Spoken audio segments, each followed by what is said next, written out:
A very good morning to all of you.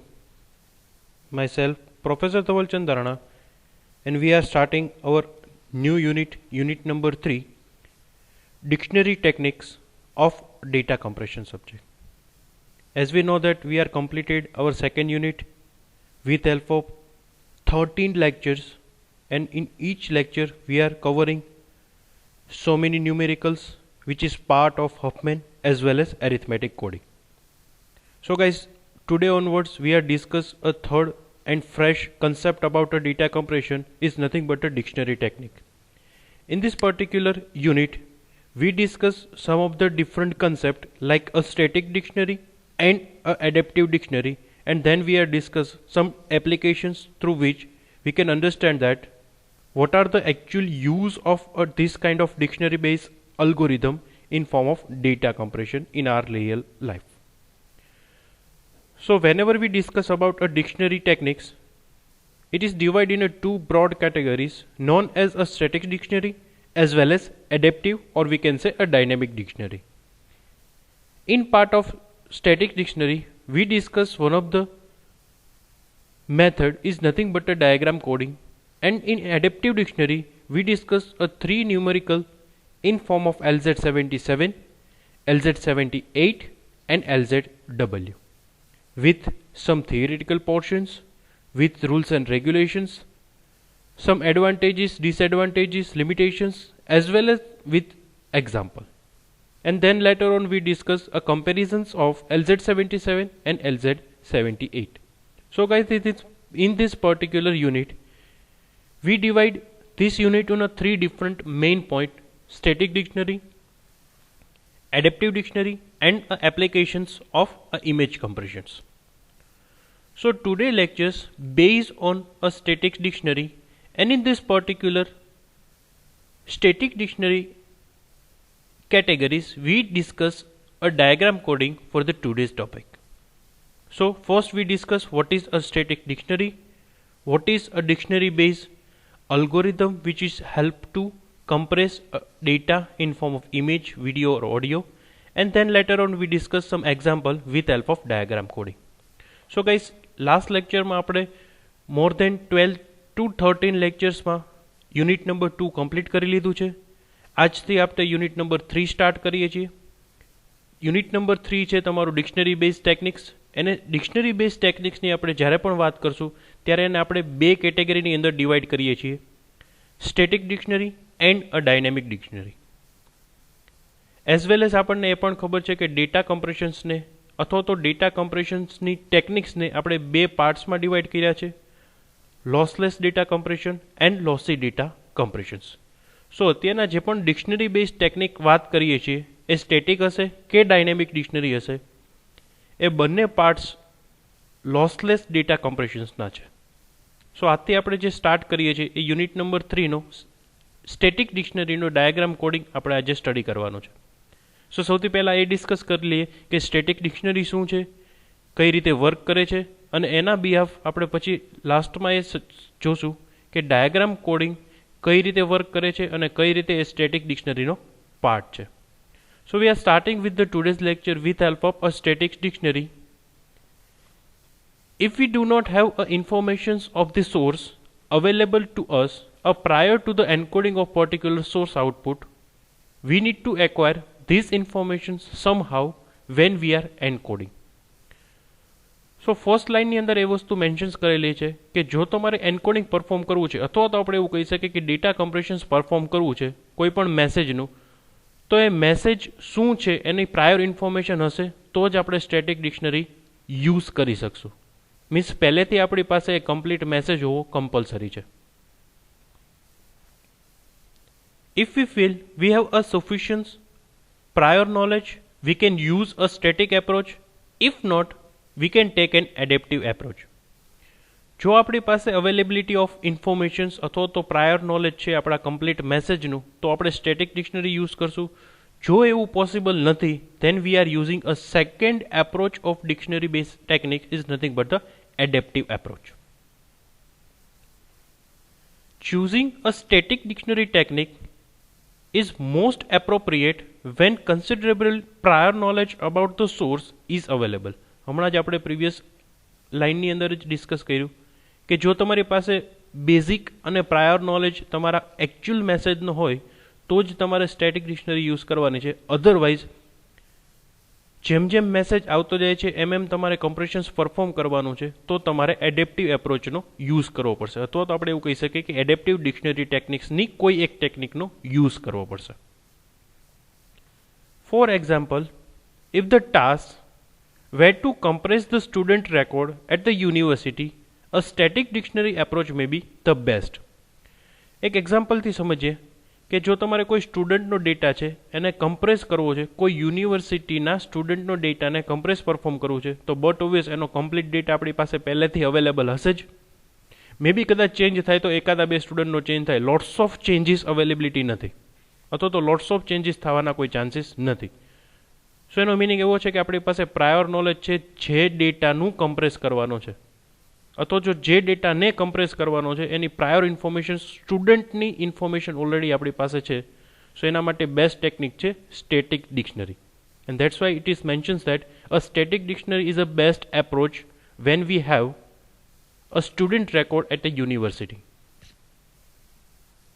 In fact most entries will be a recurring natures, means multiple times જ આવતી હશે, but obviously first semester માં હશે, then they are moved to the second semester after completions or passing a first semester. તો almost બધા student અથવા તો one of the two student fail થાય તો ઇન્ફોર્મેશન્સ ઓલરેડી ટ્રાન્સમિટ થશે ફર્સ્ટ સેમેસ્ટરથી સેકન્ડ સેમેસ્ટરમાં. So it is nothing but the recurring natures. In this situation it is a highly efficient to design a compression scheme based on a static dictionary containing the recurring patterns. તો અહીંયા એક વસ્તુ આપણે યાદ રાખવાની છે કે જ્યારે તમારા ઇન્ફોર્મેશન અથવા તો તમારા ડેટાનો નેચર રિકરિંગ નેચર હોય, મીન્સ રિપીટેડ ટાઈમ એ ડેટાનો યુઝ થતો હોય with the same data for the multiple times, તો એટ ધેટ ટાઈમ આપણી પાસે ઓલરેડી ડેટા અવેલેબલ હશે, એનો જ આપણે રિપીટેડલી યુઝ કરીએ છીએ. તો એ બધી જ વખતે આપણે સ્ટેટિક ડિક્શનરીનો યુઝ કરશું, જેનાથી કમ્પ્રેશન સ્પીડ પણ ફાસ્ટ થઈ જશે. બીજી વસ્તુ તમને ટાઈમ પણ વધારે મળશે, ડેટા કમ્પ્રેશન સ્પીડ પણ સારી હશે, એઝ વેલ એઝ તમારું મેમરી એલોકેશન છે એ સૌથી ઓછું હશે, and it is the best things which for the data compression.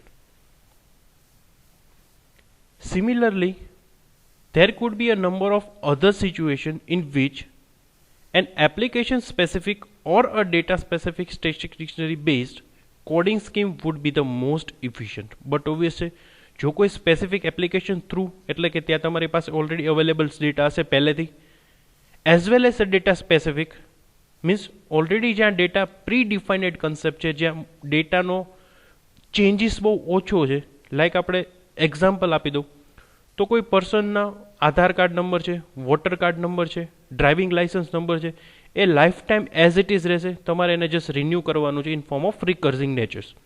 તો જે ડેટા એપ્લિકેશન સ્પેસિફિક છે અથવા તો ડેટા સ્પેસિફિક છે, ત્યાં મોસ્ટ પ્રોબેબલી આપણે ડેટા કમ્પ્રેસ કરવા માટે સ્ટેટિક ડિક્શનરીની મેથડ યુઝ કરશું, બિકોઝ એ સૌથી ઇઝી છે. કઈ રીતે ઇઝી છે હમણાં જ આપણે એક્ઝામ્પલમાં જોઈ લઈશું ડાયાગ્રામ કોડિંગમાં, અને faster છે for the data compression and for the data decompression. So that's why whenever we have a prior knowledge about the source, at that time we are go through the static dictionary, and it is the main concept to understand what is a static dictionary and at which point we are using this method. I hope you are clear. Now we discuss one of the methods of a static dictionary in form of unit number 3 is nothing but a diagram coding. So first we understand what is a diagram coding and how the algorithm will be work. One of the more common form of static dictionary coding is a diagram coding, because it is only one point which we are discuss about a static dictionary in this particular unit. In this form of coding, the dictionary consists of all the letters of the source alphabet followed by as many pair of letters called as diagram, as can be accommodated by a dictionary.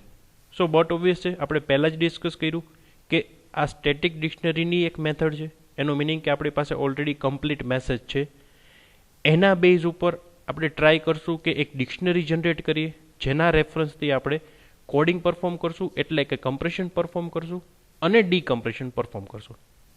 હવે dictionary શેના base ઉપર બનશે? તો but obvious છે, આપણી પાસે already complete message છે. એની આપણે પોસિબિલિટીઝ સિંગલ કેરેક્ટર, પેર કેરેક્ટર્સ, 3 પેર કેરેક્ટર્સની ટ્રાય કરશું બનાવવાની, અને આપણી પાસે જે મેસેજ છે એમાંથી મેક્સિમમ કેરેક્ટર આપણે ફાઇન્ડ આઉટ કરીને એક ડિક્શનરી જનરેટ કરશું, અને એના બેઝ ઉપર આપણે કમ્પ્રેશન એન્ડ ડીકમ્પ્રેશન પરફોર્મ કરશું. સો બટ ઓબ્વિયસ અહીંયા આપણે એ પ્રૂવ કરી દીધું કે આપણે ડિક્શનરી તો જ બનાવી શકીએ કે જો ઓલરેડી આપણી પાસે પ્રાયોરની અંદર એ મેસેજ હશે જે કમ્પ્રેસ કરવાનો છે અને ડીકમ્પ્રેસ પરફોર્મ કરવાનો છે.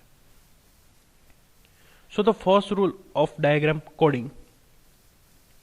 The diagram encoder read a 2-character input and search the dictionary to see if this input exists in a dictionary. If it does not, the corresponding index is encoded and transmitted. So સૌથી પહેલો step શું છે? આપણી પાસે already જે message હોય એની dictionary બનાવો, 1 characters, પેર characters, અને મેક્સિમમ ટ્રાય કરો કે બધી અવેબિલિટીઝ આવી જાય. ધેન કમ્પ્લીટ મેસેજને 2 કેરેક્ટર્સમાં રીડ કરવાનું છે. સૌથી પહેલું સ્ટેપ છે, પહેલાં 2 કેરેક્ટર તમારા મેસેજમાંથી રીડ કરો. એ 2 કેરેક્ટર રીડ કરો અને ડિક્શનરીમાં ચેક કરવા જાઓ કે 2 કેરેક્ટર્સ માટે આપણે કોઈ એના રિસ્પેક્ટિવ બાઇનરી રિપ્રેઝન્ટેશન એટલે કે કોડિંગ પરફોર્મ કર્યું છે કે નહીં. જો અવેલેબલ 2 બીટ હોય તો ડાયરેક્ટલી આપણે સેન્ડર સાઇડ એ બીટ ટ્રાન્સમિટ કરી દઈશું. હવે કોઈ બીજા કેસની અંદર, like a second case, if it does not, હવે તમે જે 2 કેરેક્ટર રીડ કરો છો તમારા ઓરિજિનલ મેસેજમાંથી, હવે 2 કેરેક્ટર્સ ડિક્શનરીની અંદર અવેલેબલ નથી, કેમ કે આપણે ડિક્શનરીની કોઈ એક લિમિટેશન હશે. એ લિમિટેશન ઉપર જ આપણે ડિક્શનરી જનરેટ કરશું અથવા તો પ્રિપેર કરશું. સો ક્યારેક એવી સિચ્યુએશન આવશે કે તમે જે મેસેજ રીડ કરો છો એના first 2 character or any of the 2 characters read કરો છો બટ એ ડિક્શનરીમાં અવેલેબલ નથી. તો શું કરવાનું છે? If it does not, the first character of the pair is encoded. તો તમારે શું કરી દેવાનું છે? એમાંથી 2 કેરેક્ટરમાંથી પહેલો કેરેક્ટર સેપરેટ કરી દેવાનો છે અને એના રિસ્પેક્ટિવ જે પણ બાઇનરી રિપ્રેઝન્ટેશન છે એ રિસીવર એન્ડ ઉપર સેન્ડ કરી દેવાનું છે. સિંગલ બીટ તો ઓલરેડી આપણે કવર કરી જ લેવાનું છે બધા જ ડિક્શનરી પ્રિપેર કરીએ ત્યારે. મીન્સ તમારા ઓરિજિનલ મેસેજની અંદર જેટલા ઇન્ડિવિજ્યુઅલ કેરેક્ટર્સ છે એની તો આપણે ડિક્શનરી પ્રિપેર કરવાની જ છે. એટલે બટ ઓબ્વિયસ સિંગલ કેરેક્ટરને તે આપણને ઇન્ફોર્મેશન મળી જ જશે. હવે જે સેકન્ડ કેરેક્ટર રહ્યો છે એનું શું કરવાનું છે? So the second character in the pair that becomes the first character of next diagram. તો તમારે શું કરવાનું છે કે જે સેકન્ડ કેરેક્ટર રિમેનિંગ્સ રહે છે એ હવે ફર્સ્ટ કેરેક્ટર થઈ જશે બીજા ડાયાગ્રામનો. અને બીજો ડાયાગ્રામ એટલે શું? કે જે આપણે આલ્ફાબેટ રીડ કરીએ છીએ, અહીંયા આપણે મેન્શન્સ કરેલું છે, the dictionary consist of all letter of the source alphabet followed by as many pair of letter, it is called as diagram. તો આપણે શું કરવાનું છે કે જ્યારે આપણે ફર્સ્ટ કેરેક્ટર રીડ કરી એનું કમ્પ્રેશન્સ પરફોર્મ કરી દઈએ છીએ, હવે જે સેકન્ડ કેરેક્ટર રિમેન્સ છે એ બની જશે ડાયાગ્રામનો ફર્સ્ટ કેરેક્ટર. નેક્સ્ટ સ્ટેપ માટે હવે ફરી વખત ફર્સ્ટ કેરેક્ટર રીડ કરો, એક કેરેક્ટર ઓલરેડી રિમેનિંગ્સ હતો, તમે મેસેજમાંથી પાછો એક કેરેક્ટર રીડ કર્યો એટલે તમારા 2 કેરેક્ટર્સ પરફોર્મ થયા. અને આ સ્ટેપ્સ તમારે રિકર્સિવ મેનરમાં પરફોર્મ કરવાનું છે until you are not complete your message. So the encoder read another character to complete the diagram and the search proceed to the repeated times. So only 3 steps, 2 character read કરો. જો ડિક્શનરીની અંદર એ 2 કેરેક્ટર્સની સામેનું binary representations તમને મળી જાય છે તો તમારે ડાયરેક્ટલી એ સેન્ડ કરી દેવાનું છે. હવે કદાચ એવી સિચ્યુએશન્સ છે કે તમે 2 કેરેક્ટર રીડ કરો છો, એ ડિક્શનરીની અંદર અવેલેબલ નથી, તો ઓનલી 1 કેરેક્ટર્સ ફાઇન્ડ આઉટ કરો, ડિક્શનરીમાં અવેલેબલ હોય એનું બાઇનરી રિપ્રેઝન્ટેશન સેન્ડ કરી દો.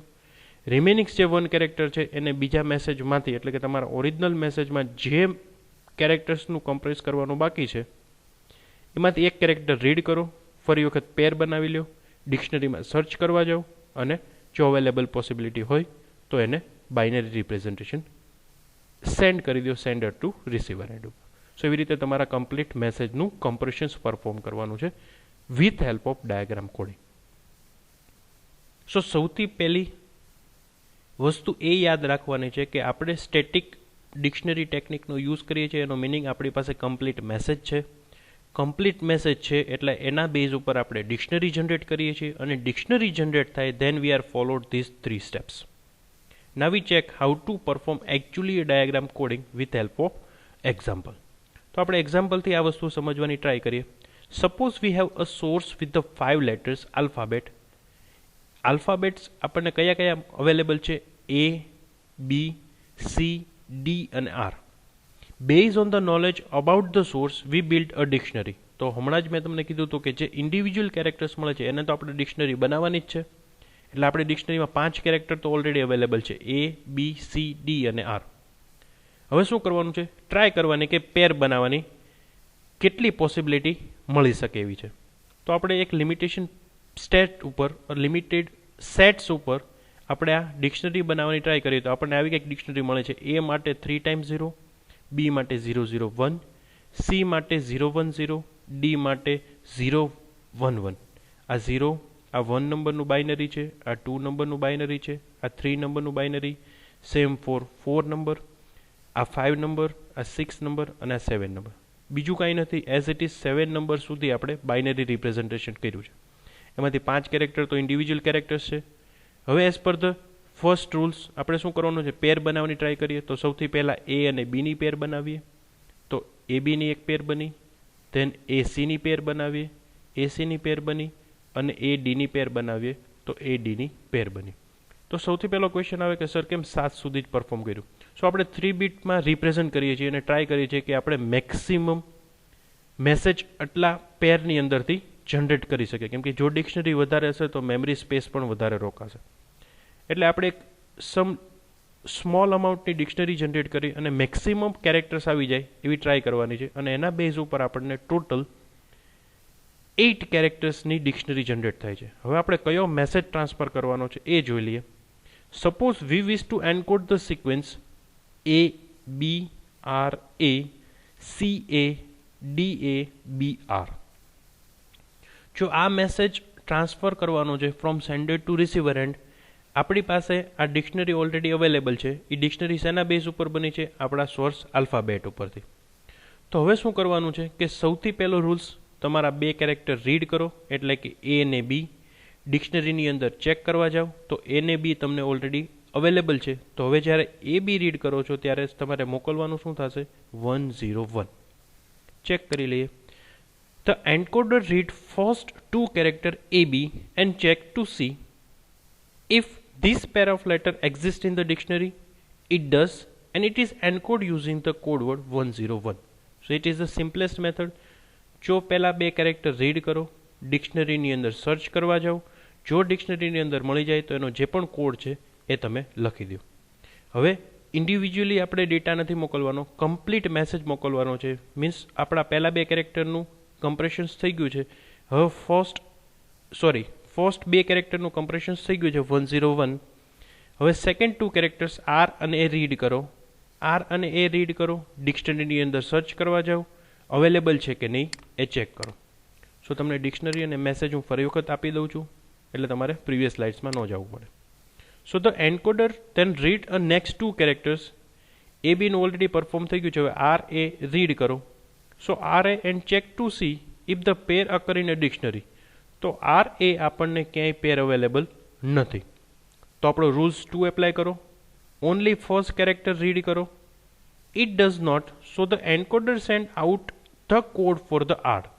બટ ઓબ્વિયસ આપણે રૂલ્સ એવું કીધું હતું કે જો પેર ડિક્શનરીમાં નથી તો ફર્સ્ટ કેરેક્ટરને એન્કોડ કરી દેવાનું. તો R માટે આપણે શું મોકલીએ છીએ? 100. સો R માટે આપણે શું મોકલ્યું? 100. હવે A રિમેનિંગ હતો, બીજો કેરેક્ટર એની સાથે રીડ કરો એટલે નવો કેરેક્ટર બનશે A and C. So than read one more character C to make the 2 character pattern is known as a AC. Process repeat કરવાની છે until લાસ્ટ કેરેક્ટર. સો AC કેરેક્ટર આપણા ડિક્શનરીની અવેલેબલ છે, yes. સો directly AC ની જગ્યાએ શું read કરો? 110. હવે A ને C ઓલરેડી 110 મોકલી દીધા. ચેક કરો A અને D 2 કેરેક્ટર રીડ કરો. AD માટે અવેલેબલ છે, સો 111. ડાયરેક્ટલી આ A અને D માટે રીડ કરો, 111 ટ્રાન્સમિટ કરી દો. A અને B ચેક કરો, A અને B અવેલેબલ છે 101, તો AB માટે 101 ટ્રાન્સફર કરવાનું થશે અને R માટે 100. સો કમ્પ્લીટ તમારા આ મેસેજ માટે so this does exist in a dictionary and end with the code with the 110 because of AC.